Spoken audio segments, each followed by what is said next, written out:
Welcome, everybody. It's time once again for the next chapter with Charlie Hedges as he explores turning the page on his life and yours. Hey, Charlie. Hey, Paul. Paul, do you know what makes doing this show so much fun for me? I don't. You don't? Well, you should have caught it by now, because it's all about satiating my unyielding curiosity. Today we are taking yet another walk through Charlie's forest of never-ending curiosities. This time we chat with prolific author Bruce McAllister, who writes science fiction, fantasy, horror and thriller fiction, and even a bit of poetry. Now, as a military kid, Bruce lived in many places where he learned to live the life of what he calls an outsider. He writes, "The theme of the outsider, the other, or the alien is in the larger sense, runs through almost all my fiction. That came from being from a military family and from having a sense of being an outsider." In his bio on Amazon, the writer says that Bruce, I love this, Bruce invites you into a universe where nothing is more important than what it means to be human. We will certainly explore what that means. And so with that, let's bring our guest on the show, Bruce McAllister. Welcome to the next chapter with Charlie. Thanks, Charlie. Thanks for the invite. Yes, it's going to be fun. I have so many off-the-wall questions. I love off-the-wall questions, but they will be right in your wheelhouse, so I have no fear. But I was thinking, Bruce, before we get into the subject matter, there's depth that comes from your childhood. Do you think you could briefly describe your youth as a military kid? And how it impacted you? Yeah, interesting question. My father was basically a marine sciences person in the Navy. He was a naval officer, and he was often executive officer of research laboratories. And at the same time, he really was not a Cold War warrior. He was an inventor, and he was full of wonder as well. Our mother was an underdog championing cultural anthropologist who was pretty clearly part Cherokee or Chickasaw. If you look at her father's pictures, he was called chief in the oil fields of Long Beach, California. And so it was an apolitical family, very definitely underdog championing the other and underdogs in society's sense. I remember thinking, I was in high school, that there were two kinds of military brats. Those who became, because of the experience, more gregarious, and those who became more withdrawn, meaning that you had no choice, one or the other. And I think the pattern was accurate. In my case, I wasn't really bookish. I was a bookish kid to some degree, but basically just loved nature, meaning running through tide pools, and I had a shell collection. I was a shell geek. I had a shell collection of 1,000 seashells, all neatly labeled with their Latin names, and that came about because the family, first of all, was Navy stations. We were on one ocean or another, Florida and San Diego and Italy, and people would contribute, seashells to it. And I played. I was a strange kid, but not obnoxious. I would play with seashells the way other kids would play with soldiers.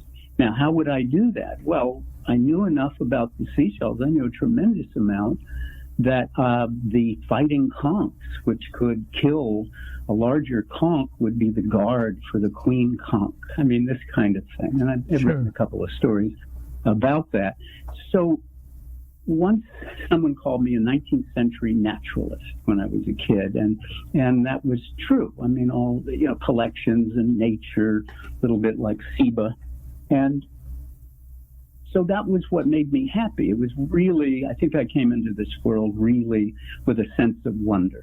And there isn't anything more important than that wonder, and that leads a person to see things very differently. and I'm not saying this judgmentally.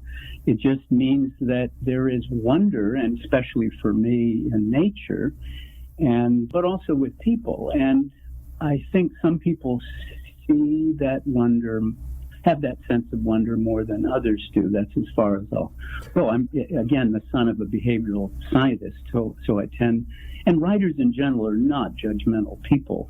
They're very open. They have to be to tell human stories. And wait a minute. Now that's surprising. I thought writers, I would never have used that term to define a writer, that they're open. I find writers have opinions, and they are very determined to express those opinions. Is that not correct? Okay. I should have differentiated. By writers, I meant fiction writers. Okay. Fiction writers are more open then. Well, because the rule in writing novels and short stories, which is you have to respect your characters.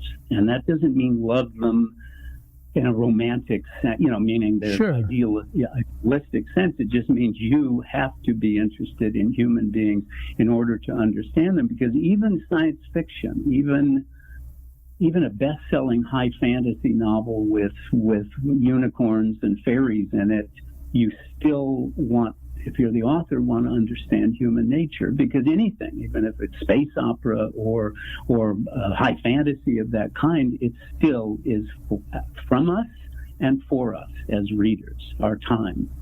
And yeah, you're right. I've known quite a few nonfiction writers who were quite opinionated.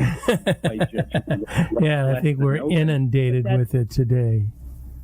But psychologists would say that's because they're coming from what's called a deductive essay point, which is you have a thesis and you declare it and then you prove it. It's kind of like the force of persuasive writing, whereas fiction doesn't achieve truths that way. And I would put the nonfiction writers as they're also scared they're not going to get their way. So that's an interesting view. And yes, force, as opposed to just the power of being and accepting things. Force does, for me at least, as I see it, come from fear. We just had a show last week on fear, but I want to explore fear from the view of fiction writer. I think you have a different idea of it. You know what I want to do, Bruce? I am a big fan of sci-fi and fantasy. If I had my druthers, it would probably be fantasy, but I just read a sci-fi book and absolutely loved it. I thought it was one of the best books I've ever read. Oh, good. That was one I think I told you about, How You Can Lose the Time War, or something like that, with Al-Modar, and I can't think of... You might be amused by this. Literary fiction of the traditional kind decades ago, which was called character-driven realistic fiction. Now, if you look at a list of the Booker Prize novels nominated and National Book Award, literary fiction now has so many speculative elements in it, meaning it has fantastic elements in it because that's what people want. I mean, I think because it is literary. It was, for the longest time, it wasn't given the credit of literary. It was, on some other level. Oh, no. And now they're realizing, the competency and the skills of the writers of speculative fiction and sci-fi and fantasy, that these are highly skilled authors. Well, and the irony is that mythic storytelling, fantasy storytelling, all of that existed for God knows how long. Meaning go certainly back to Epic of Gilgamesh, and that the realistic character-driven story, novel or short story, is only 500 years old. So to have put that on a pedestal was a little silly to begin with. And I think that's a way for wonder to be achieved, to be reached. Tell me, here's my observation, and I've had other sci-fi and fantasy fans concur, and I certainly want your feedback on it. This is my view. In my experience, sci-fi and fantasy contain some of the greatest commentaries on social politics, personal values, observations of the human condition. It's almost more sociological and psychological than the nonfiction that wants to give you the detail. This gives you detail, but they sneak it in. They sneak. Right. It's kind of like I view you have an inner core and you have a barrier, and data and facts take you up to your barrier, and they really have to perform well to get you past the barrier to your inner core. Well, story starts at the inner core and then works its way outward. And, it sort of sneaks its way right into the heart of things if you adapt to the characters. That's because fiction is writing from the inside out. Journalism, for example, is the outside in at best. But that's what you said is very perceptive, because that is indeed what fiction, at least from my point of view, does. And science fiction and fantasy, yes, they may have individual characters in them, but their scope tends to be, at least the behavioral sciences, sociology, geopolitics, all sorts of things. And what people don't realize often is that all the great dystopian novels, 1984, Brave New World, Anthem, We by Zamyatin, they're all science fiction. But they weren't called science fiction because if it was good, it couldn't be science fiction. And no kidding. That went on for decades. And when I got my graduate degree in creative writing, I'm not going to give you TMI too much information about it at this point anyway, but I had to use a trick to get my science fiction novel approved as my thesis for my Master of Fine Arts degree at a University of California campus. Oh, no, meaning genre writing was taboo. Oh, really? Was it? When was that? Can you tell me what years that was? 1969 to 71. So those are basically the same years I was in college. Well, you may not have been faced with it, but it was definitely literary fiction was character-driven, realistic fiction. And here is what supports what you just said about fantasy and science fiction. That kind of fiction was always defined, meaning the literary stuff, as the human condition through a portrait of an individual. And you see, that's not what science fiction and fantasy are about, and why science fiction and fantasy, through imagination and thought experiments, can end up being satirical and commenting on a larger issue. That's a wonderful observation, because it's science fiction certainly deals with the individual. We have the individual, the pains and the joys and the frustrations and all of that of the individual, and the weaknesses of the individual. In fantasy and sci-fi, there typically are strong weaknesses in our heroes that they must overcome. Like we talked about Ursula K. Le Guin's The Wizard of Earthsea, and there were strong personal inner core issues that this wizard had to overcome in order to be proficient at his craft. Yeah, that's one of the hero patterns, the archetypal hero patterns, which is, anyway, it's built into us. It's wired into us. It is something we do naturally. It's good to bring it to consciousness as a writer, but that's the storytelling that's been there for, we don't know how far back the mythic storytelling was, because it was oral rather than written. We don't have the written, but certainly thousands and thousands of years. And the irony, as I was saying, is that literary fiction today has found that to be relevant to readers, it has to regain that mythic element. I love it. It's just beautiful. And just finally on this subject, I'm thinking just of one series that is such social commentary, and that's is it the 1950s series, The Foundation series with Harry Seldon? You know which one I'm talking about? I don't know. I don't think I know that. Oh, that's where he he created a formula to predict psychosocial behavior 1,000 years in advance. No, I don't know that. That's fascinating. Oh, I kind of read. I don't know if Asimov wrote it or not. I'm not sure. Oh, that's coming from. Oh, I see. Yes, I'm vaguely remembering that. I read Asimov a long time ago. And then, there just are so many things that happen in sci-fi that, these brilliant minds were thinking 40, 50, 60, 70, 80, 100, 120 years ago. I mean, just in our contemporary time, that are, I read one of the iRobot series, and it took place on a planet that lived in AI, and he's writing AI in 1953. How could a murder take place in a society that didn't touch each other? It's amazing. If you look at the 40s and the 50s, what was being written in science fiction not only was prophetic as commentary that way, it was actually, some of it, like Damon Knight's short stories, were like, I don't know how to describe them. They were, 50 years ahead of their time.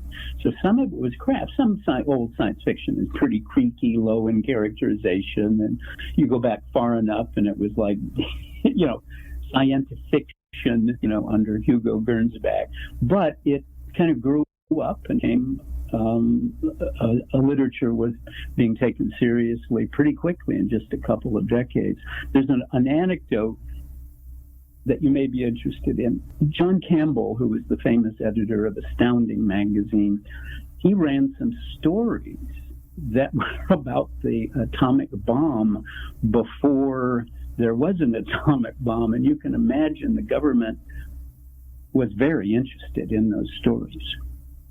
Amazing. And so it's exactly what you're talking about. What you're talking about wasn't necessarily a threat to national security, but the men in black appeared at his door and said, "What are these stories based on?"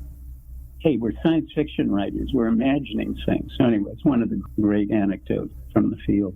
You know what I'm really interested in, I'd like to transition to, is your emphasis on the human element in sci-fi fantasy. And I've not read a lot of horror and thriller. It's not that I have anything against it. I've just not read that much of it. But in great fantasy and science fiction, there's a profound human aspect and development in the human, evolution in the human, pains, fears, loves.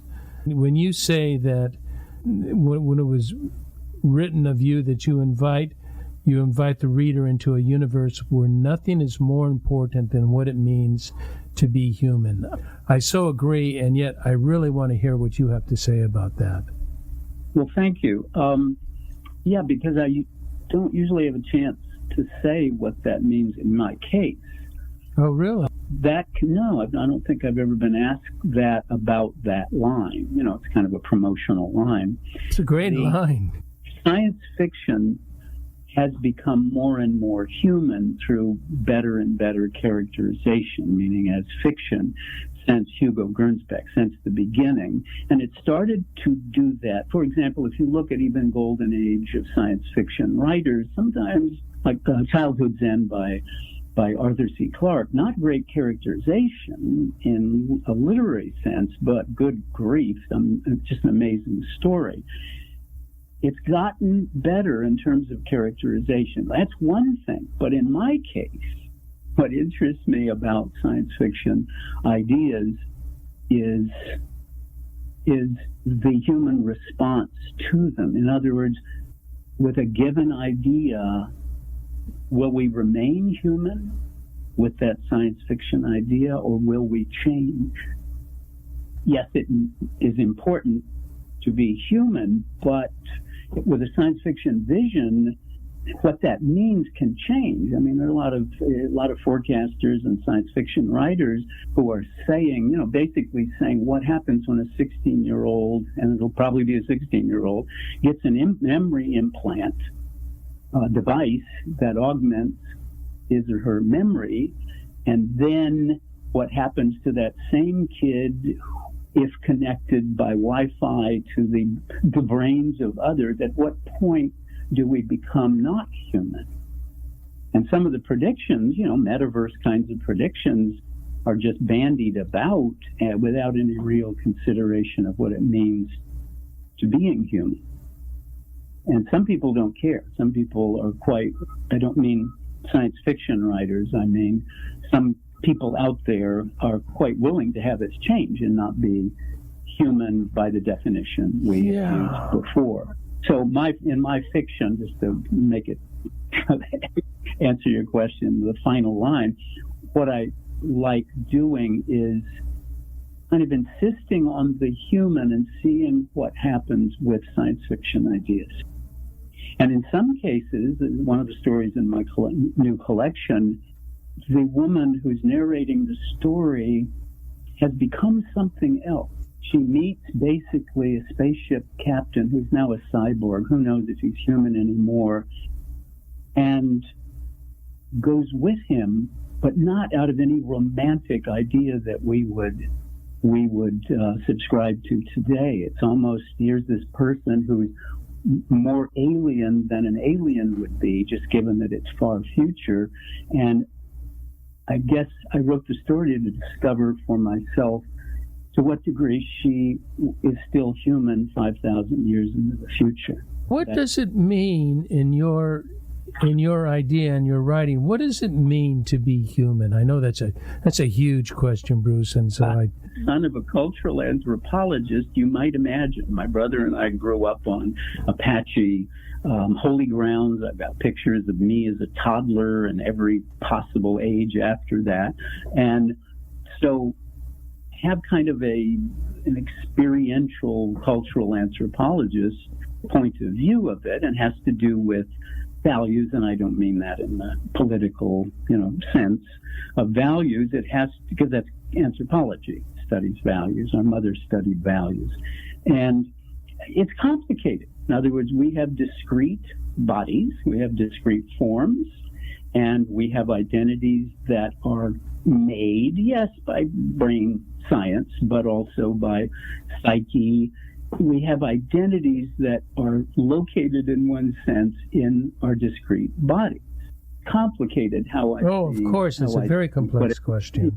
How I see what it means to be human, but what it means to be human, that's a really interesting question. I've never been asked that before. Thank you, Charlie. It means to have values.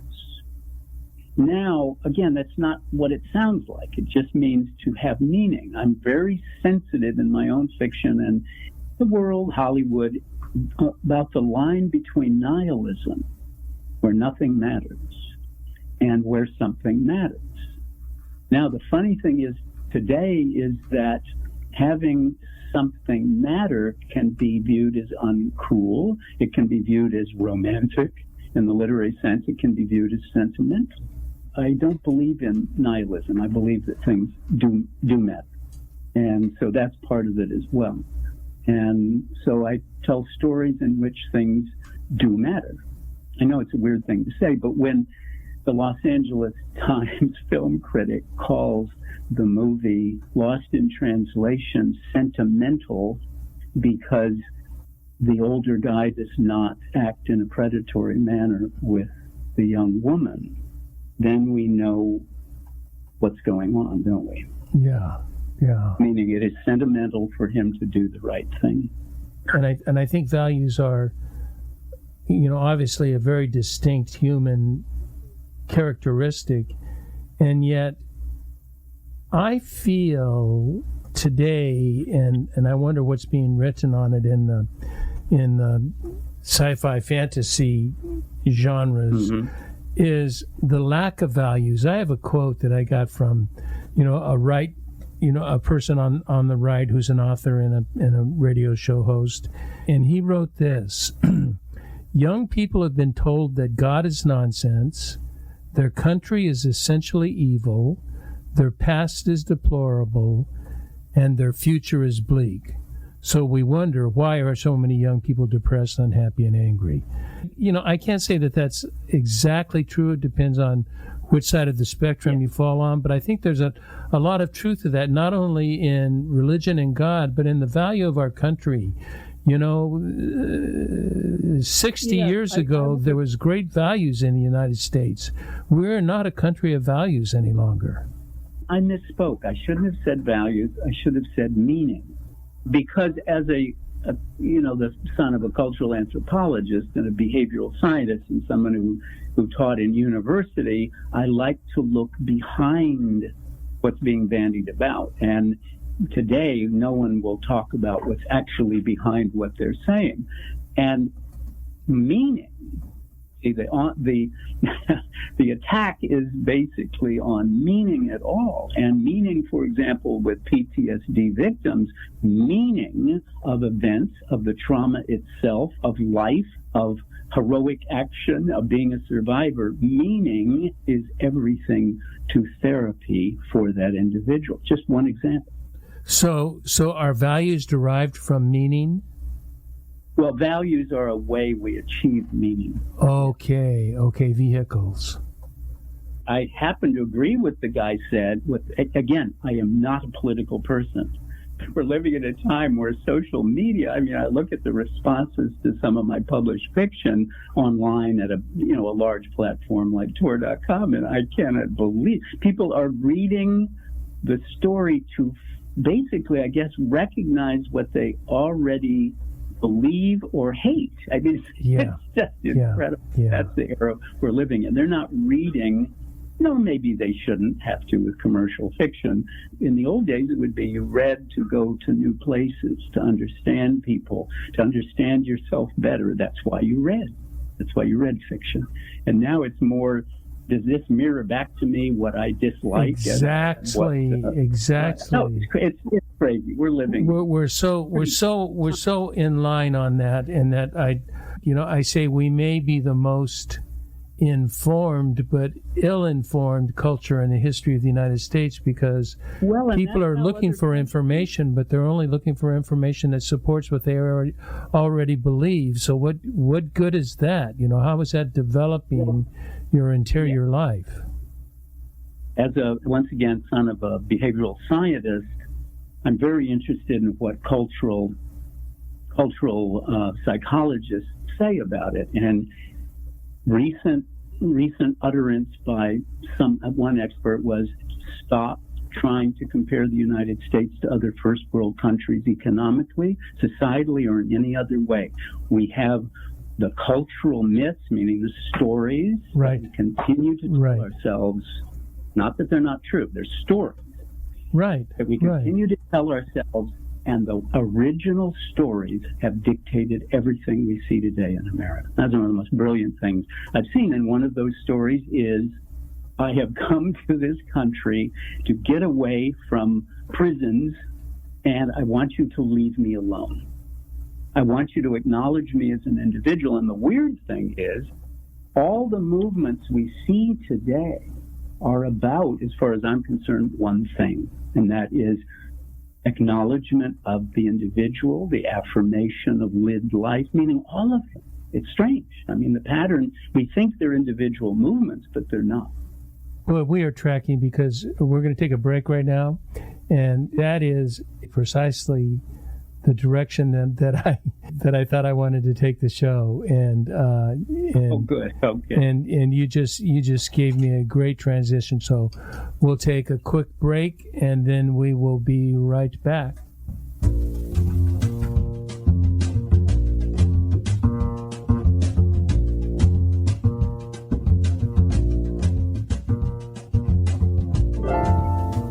Hi there, this is Charlie Hedges, and you're listening to The Next Chapter with Charlie, and my very special guest, Bruce McAllister, is an prolific author who has written science fiction, fantasy, horror, thriller, and a number of other genres, but he's also raised in his mom as a cultural anthropologist, so he has great depth into human drive. As most of you know, I chat with my guest a few days before the show just so we're kind of tracking together. And during our time, Bruce, you talked to me about the ego and the little self, and that how important those are. And, I'll just give one little quote that you gave me. You told me that because you serve as a writing coach and, you've taught in university for forever in creative writing, and now you're a personal writing coach. Are you still teaching? No, I'm doing the writing coaching. I occasionally teach workshops. Oh, okay. With my client, and also for a local university before COVID was doing that. So I prefer one-on-one. I just really enjoy one-on-one. And you told me that 30% of your job as a writing coach is to teach students that their little self, or I call them small self, is the problem with their writing. Yeah. Let's talk about the ego and the little self, and the problem comes about in dealing with writing. How you will write that out. Tell me your ideas on that. Well, thank you. Yeah, it was a great talk we had. I really appreciated that. Let's do it from a writing point of view. Okay. Writers who write full time, meaning they just do it as their job. Let's say journalists or writers who do that to make a living often don't have this problem, meaning they either beat it early on, little self, small self, the ego, not in the narcissistic sense, but the little annoying monkey chatter part of us that can create such self-doubt over things and block things. They don't have that. So some writers and best-selling novelists don't. People who don't have it. But in 30 years of coaching, because I work a lot with people who have wanted to write, who want to write and have wanted to write for 20 or 30 years and have had one problem or another with it. And I've never had to write for a living. I'm a university professor. I've done other things. It isn't avocational. I am totally addicted to the short story form and to writing. As I've told people years ago and still do, if I don't write, I don't make my universe, and I tend to get a little crazy. In other words, speaking of meaning.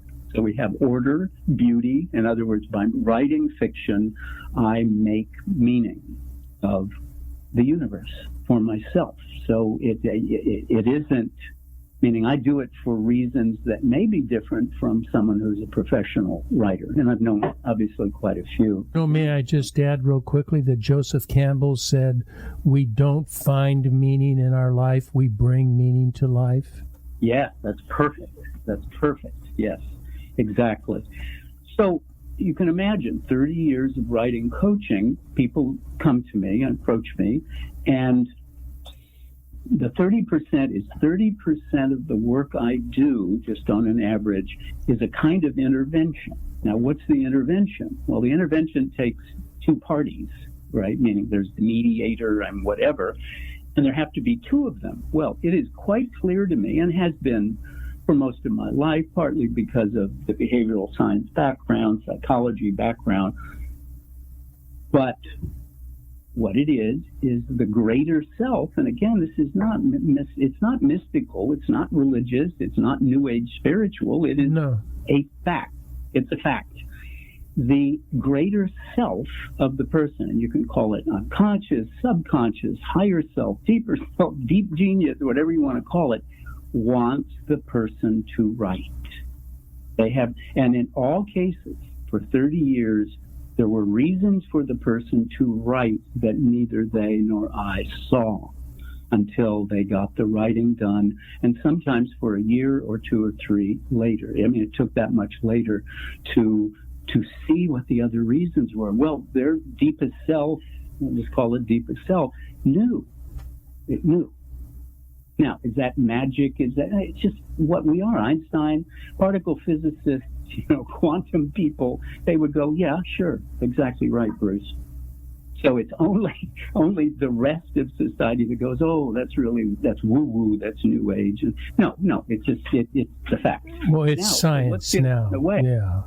What's getting in the way? What's getting in the way is what evolutionary psychologists say is the human ego. as an embodiment of the body. So try to imagine you have to have a part of your psyche basically watching out for the body. So that part of your psyche... The physical part of the body. Yes. Yes. So you have your body, it can die. The ego is basically an emblem of it, embodiment of it, so it thinks it can die. It is, speaking of fear, it is a fearful creature. Everything it does is out of fear, and then defense, needing to control, needing to know. And so it's basically fear, and in Jungian psychology, that's one principle, and the other principle for the rest of the psyche is the eternal yes. There's no fear. And that's, I mean, I'm convinced and have been for decades, and I see it acted out every day of my life with my writing clients. So it goes like this. That 30% of the work I do is basically helping the person take as real what the psyche wants them to do, the deeper self, and to view what the ego, little self, is throwing at them as an illusion. And it often is, but our egos, our little self, small selves, don't want us to see that it's illusion. It wants us to believe it's the truth. That is so intervention is basically to move from taking seriously as the truth what small self says and seeing that for the most part it is an illusion. People will say, well, I can't write every day, because that's what writers will tell you to do. You've got to read voraciously and you need to write every day. That's all writers will tell you, meaning ones that don't want to have to explain stuff. Here's the ego, the small self's talking. Well, I can't. I just don't have the time. I don't have an hour or two in my day to do it. My response, of course, is, what are you talking about? Do you have 10 or 15? Yeah. Well, that's daily writing. Well, but I don't know what to write. Well, then you sit there for 10 or 15 minutes writing, I don't know what to write. Yes. And do you think you really can write 15 minutes if I don't know what to write? You'll start to giggle, you'll throw things, and you'll start to write some. In other words, it goes on and on and on, the ridiculous arguments of small self. Easy to see you're a writer because you're so quotable. There is a line you told me that I really resonated with, and you said, the ego prefers to accept comfortable misery over taking the risk of managing the truth. And I just think we so easily attach ourselves to comfortable misery that it's not that miserable. I'm still okay, but I am not at my best self when I'm accepting comfortable misery. I love this term, comfortable misery. Well, that's something I really hadn't thought about, which is, yes, if small self gets us to do that, and its fear of taking what it views as risks, which are in the end not risks, that actually limits us, meaning that that's a damper on who we are and destiny and realizing our potential and things like that. That's true. That is a side effect of that. Now, why would it want to do that? Why would it prefer comfortable misery? Because it's scared. It doesn't want us to know that it's afraid of dying, but it is. And all the research is, all the theorists, I'm speaking through my own experience, but obviously come from a background and decades of working with behavioral scientists and other people, and they would agree with this. It is a scared creature. Now, remember a couple of decades ago, there was the inner child. Right. Well, the inner child was an inner child that one should be compassionate toward. Well, as we know from films and literature, there are two kinds of children. One is, oh yes, the wonderful girl or boy who rides the dolphin and is telepathically linked and it's absolutely beautiful, and the other is children of the damned. Right? In other words, there are two children as possible people inside us, and one can be pretty demonic and stubborn. And one of the one of the analogies I use is there's a part of you that's scared and it's getting in the way. It doesn't want you to fly, and it doesn't even know you can fly. And that means writing or anything creative. Because artists have a problem with the small self. So I said, walk with it to the edge of the cliff, speak gently but firmly to it, and it may get pretty demonic. It may scream, I hate you. It may do all of those children of the damn things, but still hold its hand and jump off the cliff. It will discover that you both can fly, which is what it doesn't believe will happen. Yeah. This is uncanny. You are following my notes ahead of me. Good. You know my next question was, can we talk about the implications of death? And you had just brought that up. Now, we're not so much talking about physical death as we're talking about the death of the self, either the, I like to call it the true self, but that's, that comes from the Christian mystics, that is the self that is unencumbered by all of the small self and the ego that gets in there. There are so many deaths that must occur. Jesus talks about if you want to gain, you have to lose. And, and to live, you have to die to yourself. And there is that dying to the ego that, I think that's a wonderful philosophy, whether you're religious or not. That's a wonderful philosophy that you must die to that self in order to thrive. Yeah. You don't have to, it's not religious, it's something beyond, because religion tends to mean, like atheists know this, it tends, if they're atheists, often an atheist will be anti-organized religion, denominational religion, the portrait of a god a certain way. And this is more like, and we talked about this, Albert Einstein's essay on cosmic religious feeling, and he didn't mean an organized religion with the word religious. He meant a spirituality, a belief in something beyond, because scientists, he said you can't be a scientist without, even no matter how empirical you are, without concluding that there is something always, there will always be something beyond what you know.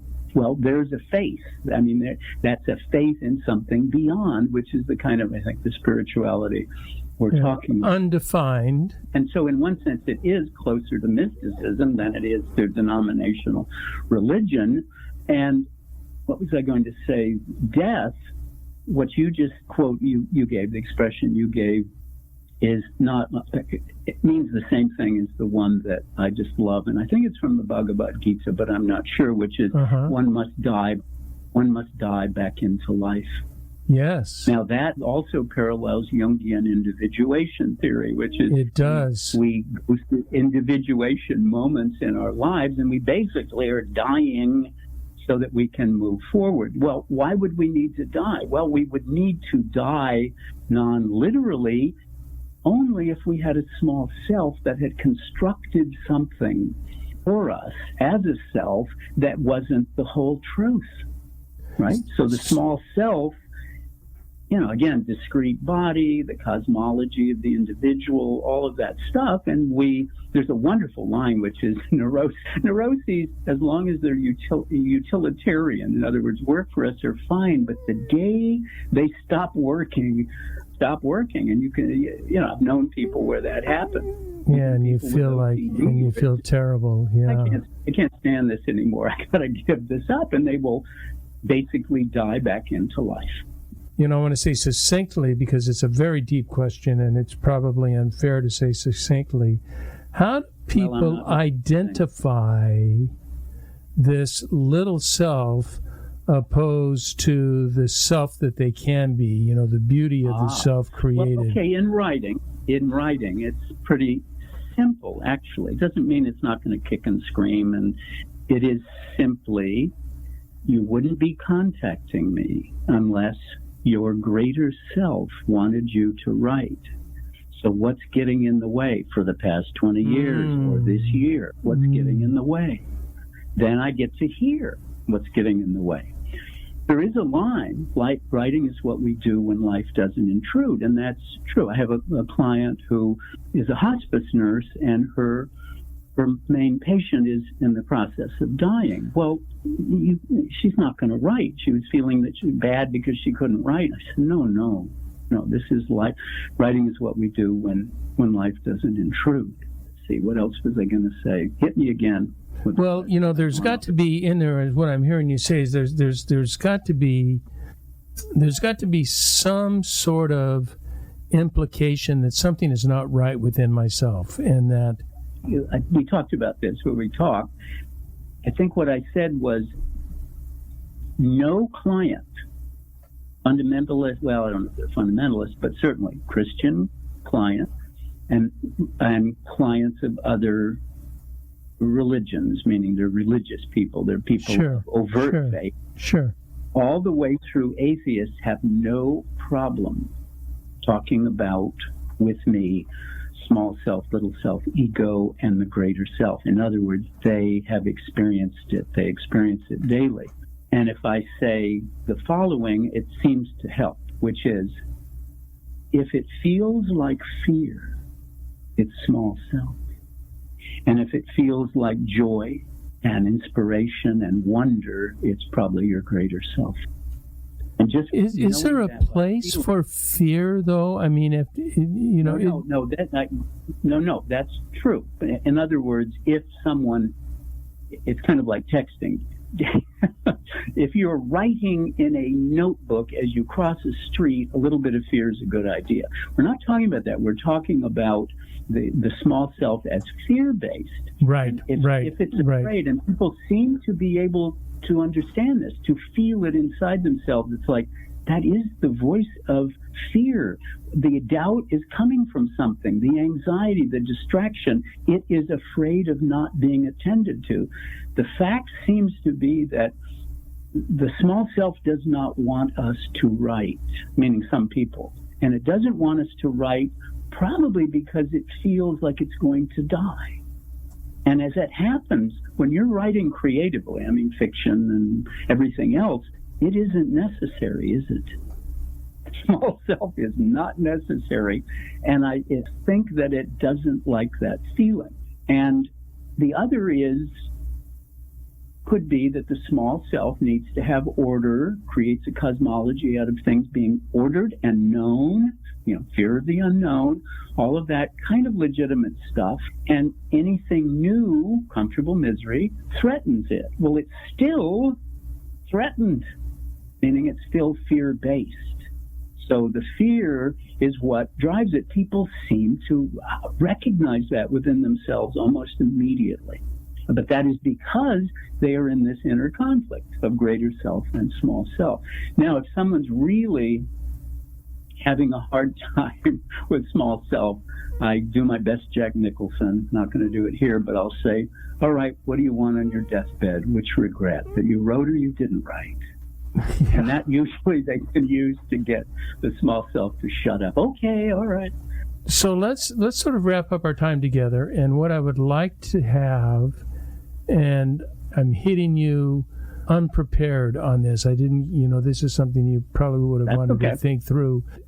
Do you have 2 or 3 or 4 steps that can help people deal with this, with these lies and misconceptions of the little self, and how they can sort of die to that and be reincarnated into a truer self? I don't think reincarnated is the right word, but transformed, transformed into a better self. Yeah.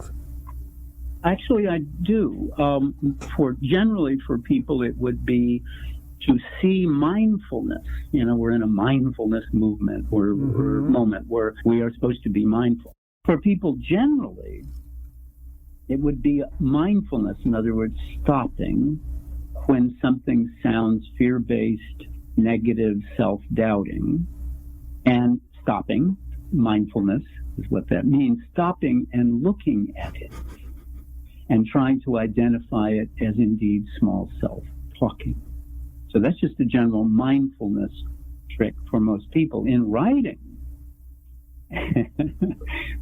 probably the most successful trick to outmaneuver small self is to write daily, and it does not matter what you write anything, but your existential spiritual contract is with yourself and the universe that you must write 10 to 15 minutes a day, no argument. What happens is that gets that contract, that commitment to the contract, the writing something. It's hard to explain. It would take a while to explain how many monkey chatter objections that gets rid of from small self. And then what happens is the daily writing habit is important because it becomes a positive addiction that will over time get the small self to settle down and stop interfering. Okay, I'm going to ask for your coaching, and this will be my final question. I'm a writer. I've published books from the past, but I haven't written for a couple of decades. Not books, but I journal daily. I blog weekly for probably 6 years now. And I had a book. I know what I wanted to write my book on. It had to do with Christian mysticism, but I lost it in the midst of reading more. I lost it. How do I regain? And this book is, I think it's very important. I think it's an important book, and I don't know who will read it, but I feel it's an important book to write, and I'll worry about who will read it later. Do you mean, Charlie, that you lost it inside yourself, or you actually lost the manuscript? No, I lost it inside myself. Okay, it is still in you. And one of there are a couple of theories about dreams. One is that there's a dream cartography, a whole world where if you go over the hill, there will be the location of another dream you had. Same thing applies to what's in you in terms of writing. It's still in you, but you have to enact it, obviously, on this mortal plane. And so the best way to retrieve it, it's still there. And it seems like I know why you feel you lost it. That's, a common feeling, and I've done that too. You simply make an outline saying where you want to start and where you want to go. 1, 2, 3, 4, 5, 6, and see what happens. So it's basically journey of 1,000 miles. Just do the basics. Do what I know what I'm supposed to do. Do the basics. And because this is the interest, I've done a lot of consulting with dissertation writers and scholarly and scientific book writers over the decades. It's just one of those things, I don't know, I'm just good at it. And so regardless of the field, I seem to be able to do it.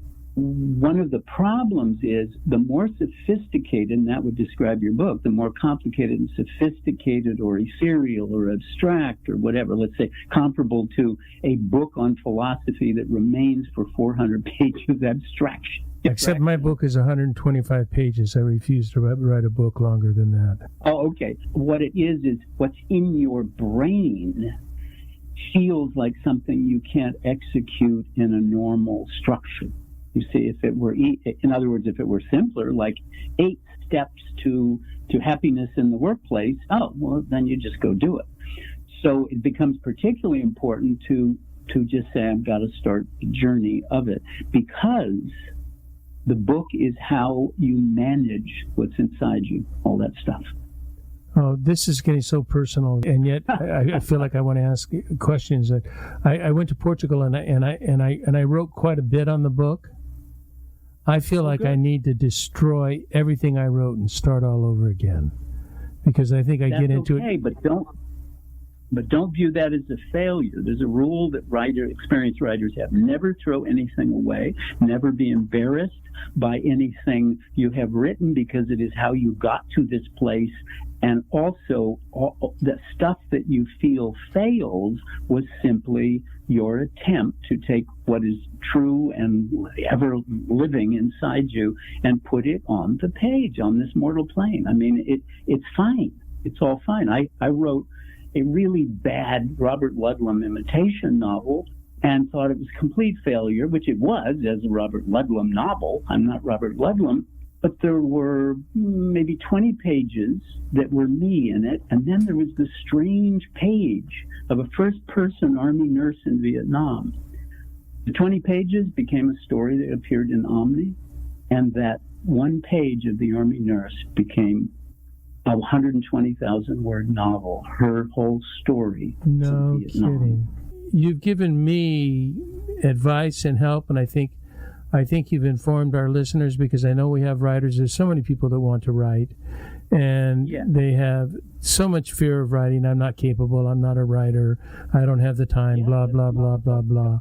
And I think you've encouraged us to understand that some of the roadblocks are untrue roadblocks that come from that small self, come with fear of you know that we're not going to be as grandiose as we might like to be, but we're going to get to do what we want to do. I think you've been very encouraging. Bruce McAllister, this has been a very fun show. Pleasure, and really appreciate the opportunity. Which of your books do you want me to put on my website? Is it the Chasing God? New short story.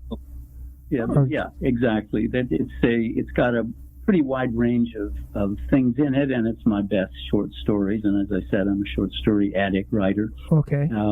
My best stories from the new millennium. So yeah, that would be great if you could do that. I will absolutely do that. Bruce McAllister, thank you once again for spending the time with me. It's been a delightful chat. Well, been my pleasure too. Thanks, Charlie. Okay. And I want to thank all our listeners for tuning into the next chapter with Charlie. Until next, this is Charlie Hedges signing off. Bye for now.